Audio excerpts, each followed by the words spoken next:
ফেনীতে তান্দুরি কাবাব পাওয়া গেলেও রেশমি কাবাব আইটেমগুলা প্রায় নেই বললেই চলে। আর যারা সেল করতো তারা প্রায় বিলুপ্তির পথে। আজকে আপনাদেরকে এমন একটা জায়গায় নিয়ে যাব সেখানে এই রেশমি কাবাবগুলা পাওয়া যাচ্ছে।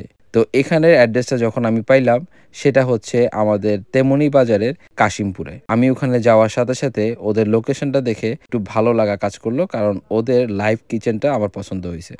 ওরা আপনার সামনে সবকিছু বানাবে আর ওদের লোকেশনটা আপনার পছন্দ হবে হয়তো, কারণ সুন্দর করে সাজানো ইন্টেরিয়রটা আপনার মন একটু হলেও কাটবে। আর যখন আমি অর্ডার দিলাম, তান্দুরিটা হচ্ছে ১৫০ টাকা, আর রেশমিটা হচ্ছে ১৮০ টাকা, আর পরোটা ১৫ টাকা করে। এখানে যখন আমি রেশমি কাবাবগুলা দেখছিলাম খুবই সফট ম্যাটেরিয়ালের হয়েছিল, আর জিনিসগুলা আলট্রা প্রো ম্যাক্স টাইপের হয়েছে। কারণ এতগুলা জিনিস আমি যখন খাচ্ছিলাম আর যখন দেখতেছিলাম তখন লোভ না লেগে পারতেছিল না। আমার সাথের ভাইও খাওয়ার পরে এটাকে জোস বলে সম্বোধন করলো। আর আমিও যখন খাইলাম তখন আমার কাছেও ভালো লাগা কাজ করছে, কারণ ঝালের পরিমাণ আর সফটের পরিমাণ একদম পারফেকশনে ভরপুর। আর আপনারা যদি এই টাইপের রেশমি কাবাব খেতে চান অবশ্যই কাশিমপুরে আসবেন।